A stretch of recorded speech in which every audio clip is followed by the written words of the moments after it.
Hello, everyone. This is Rocky Erickson with Montana Sports. Today, on the Frontier Conference Update, a visit with the 1997 America's Strongest Man, who recently got a job with the Chicago Bears. Today's Frontier Conference Update is sponsored by Pepsi, Harrington Bottling Company. Back in the mid-'80s, on the Montana Tech offensive line was Mark Phillippi. And how did Mark end up in Butte? You know, I'm originally from outside of Milwaukee, and my older brother was recruited to play there a couple of years before me. A lot of the coaches, Paul Giese was there then, and a lot of the coaches were from back east and all over. So in Wisconsin, you play either D3 or you go to University of Wisconsin. There's not a lot of D2 schools or NAI schools and whatnot, and you know, they offered me a scholarship to come play. I was interested in engineering at the time, and it was a no-brainer for me. It was a great place to go to school. After college football, Mark became a world-class weightlifter, winning several titles, including the 1997 America's Strongest Man title. And what's he most proud of? You know, it probably would be America's Strongest Man title because I switched over. I had won powerlifting nationals and worlds, and was looking to make a change, you know, to kind of diversify what I was doing.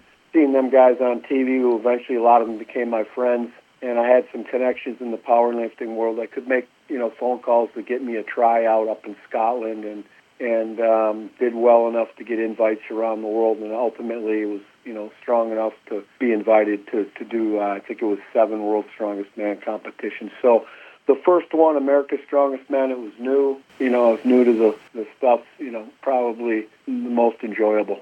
Now Mark Phillippi has a new job as the assistant strength and conditioning coach with the Chicago Bears. And what has that experience been like? You know, when you drive up George Halas statues outside and Philly's unbelievable. You know, you walk through and, you know, it's an unbelievable facility and place, and the people are great, and, you know, it just kind of hits home then. So that was kind of the, you know, it was like, wow, you know, I got here. I don't know how long you stay here, but you appreciate every day that you are here.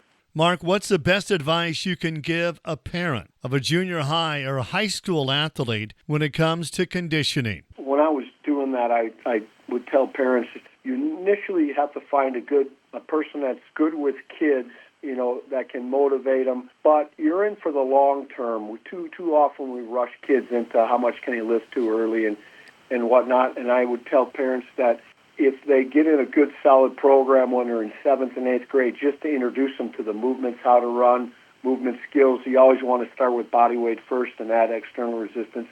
But by the time they get to high school in a lot of locations, they don't have the personnel to implement a program that's, you know, specialized a little bit to your kid, or you got one coach watching, you know, too many kids at once. So if you can get them introduced before they get to high school, I think it's a positive.